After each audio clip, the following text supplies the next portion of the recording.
that thing. Anyway, the committee will resume our meeting and the study of women's economic empowerment.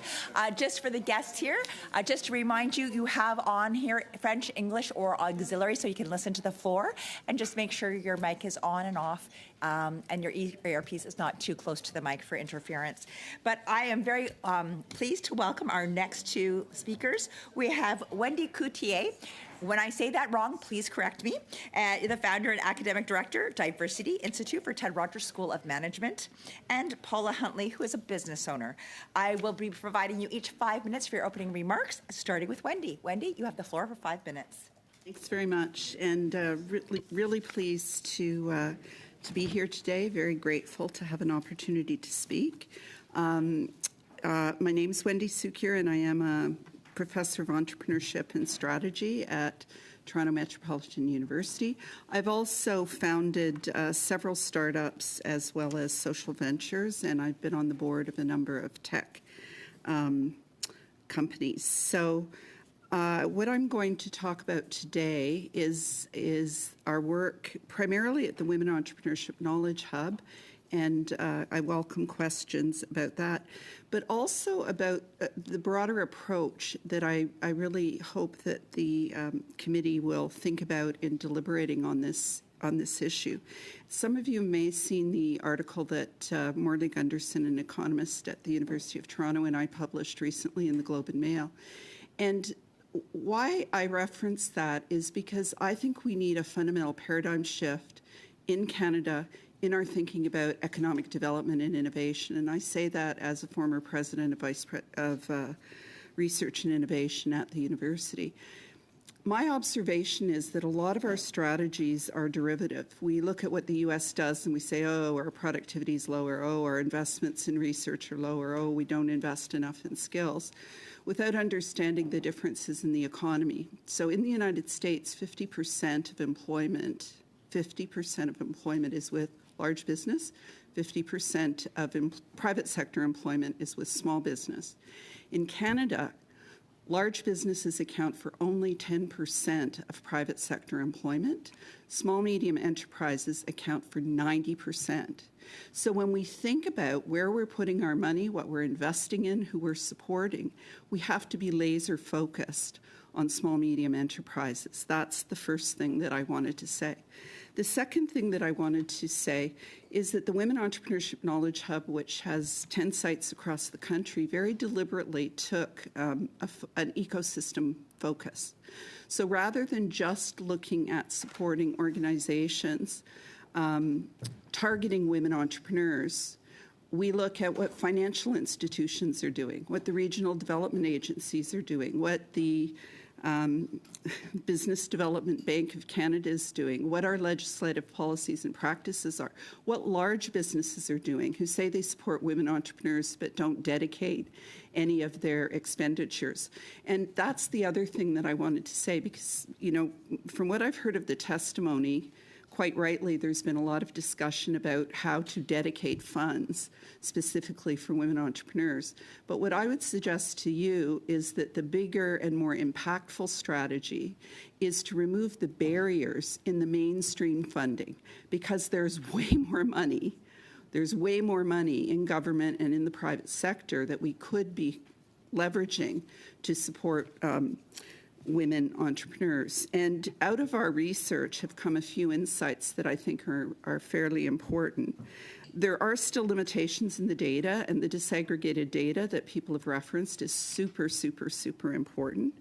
We are encouraged, based on the data that is available, it does appear that women are both gaining traction in terms of majority owners of businesses, and also in narrowing gaps. So women now are almost as likely as men entrepreneurs to export.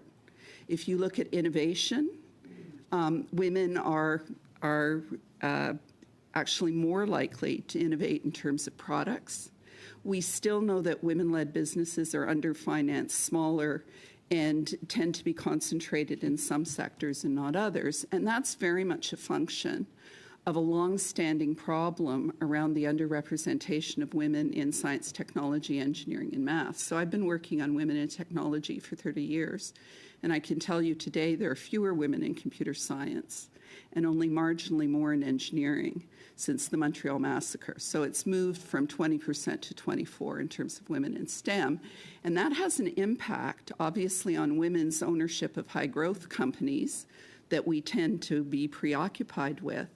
But it also means that women are excluded from strategies that focus on tech startups and tech incubators and tech.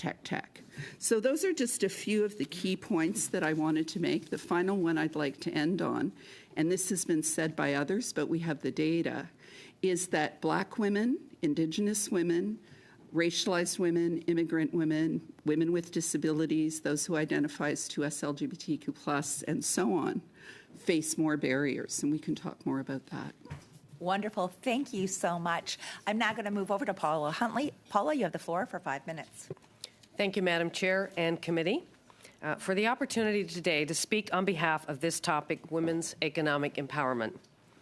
Any topic that speaks to human rights, equality, and family is a discussion that should always be at the forefront. First, let me say what a privilege it is to be in this room today, to not only contribute, but to learn from the different perspectives at the table. Increasing the power of women has been a long-standing conversation for many years, and as a woman who has had many paths through my life, there are days I see us moving forward, and then days we're still talking about the same issues: economic wage equality, removing barriers to work, and making sure that when decisions are being made, we are represented at all tables. As we explore ways to expand women's opportunities, we also need to make sure we are always focused on women's resilience. For over 20 years, I have been a business owner, a sole proprietor of services, and after COVID, my longest-running business could survive no more, and I closed the business after 20 years of work. I continue to run a second business, a consulting company, as a sole proprietor, and it has had its challenges through COVID, but over the past 5 years, I have looked at ways to recreate and combine services while also ramping up my brand of who and what I stand for in my community. As a businesswoman, I still feel challenged to do more, so in October of 2020, I decided to run for municipal government and became a councillor for the town of Kemptville. This gave me the ability to show women that all things are possible, and I continue to work at promoting women supporting women. I added a note in there that our council is a 7-member team with 5 women and 2 men. Raw. Creating sustainable programs to help women and children, creating yearly businesswomen events to create our successes, and be a mentor when the ask is called. And one of the things I had wished for was a 100-number support system to help me with ways to look at grants, ideas for creativity, and connect me to an economic partner who could cover all my inquiries in a one-stop conversation or conversations. Support systems need to be in place in every community, not just through our government, as it would help eliminate time challenges for help. As a home-based business, the worries are very real, not about other employees in my case, but about family, health care, mortgage, and life challenges. And I think through all these challenges, it probably gave me a fear of showing a side of failure. And now I do not take time off work. I work every day to eliminate the fear of no income. I also worried about if I had no work, and with my husband who cannot work anymore because of a disability, what will I do? The saying, "the struggle is real," was one I lived with. I will add that to all this, approximately 8 years ago, I had several concussions, of which the last one affected my capability of learning and thought process. Challenges are good to keep us fresh, but knowing there are easier options could move more women forward without worry. If there were any suggestions I could make, it would start here. Give women a relief during maternity leave. A percentage of pay needs to be larger than 55% and wait time decreased. If they decide to stay home for several years, whether it's a child care challenge or a way to teach and be available to their families with love and care, begins at home, and this can help their growth in school. Equality of pay between women and men. Many companies do not post a wage grid for their employees. This should be a must, as it will push them to show diversity, equality, and inclusion while being fair to all employees regarding wage pay to number of years worked. Free training for all courses employees may want to take, and this will allow all parties to make their own decisions on whether they want to move ahead, eliminating barriers of time and money while showing a commitment from employers to associates. It is becoming more challenging for employers to hire for their needs, so this is an idea to create a proactive approach and not reactive on how to keep employees. And a female mentorship program in schools from grades 9 to 12. I have the opportunity of being in a mentorship strategy program in which we visit schools, and I see so many opportunities to speak, teach, and learn from the next generations. And to carry it further, it should be a course built into the curriculum. Here is where we also have an opportunity to build sustainable volunteerism for our communities. Moving forward, it will be great to see roadshow meetings to do focus groups for our female youth. Their opinions matter in helping us to create future policies and change current policies. Thank you so much for this opportunity to share my voice.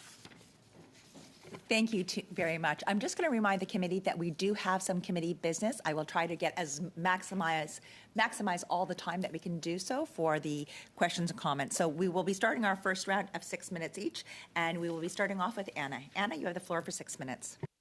Thank you, Madam Chair, and thank you to both witnesses for being here this afternoon. My first questions are going to be to Paula. So, Paula, thank you for coming. You come from one of the best parts of the world, Newfoundland. My late husband was from there, and I love visiting it every time, so welcome. What was the impact that COVID had on your business that you had to close? Well, I think some of my thoughts are like many employers, for sure. But I, as a sole proprietor, it took away, first of all, the plan I would have had. Maybe I wanted to hire employees to help my business grow. That stopped that whole plan completely. The second piece that I think I was looking at, and it was a slow growth, but at the time, it was time then in my business to raise what I would charge as an hourly rate. So when COVID hit, the first thing I had to do was everything was on hold. I not only had to think about there was no growth in that piece, but where now am I going to be able to get funds to carry the household? So what it did for me was, as I'm an extrovert, I love to be around people. It really put me in a quandary. And people say, you know, try to think outside the box. Well, my thought was, I guess moving forward, what I will have to do is there's no box anymore. Anything that I can think about, I took 2 weeks to put my head down and think, okay, what talents do I have? So I'll give you an example, and it's not in here, but 40 years of hiring, coaching, training staff.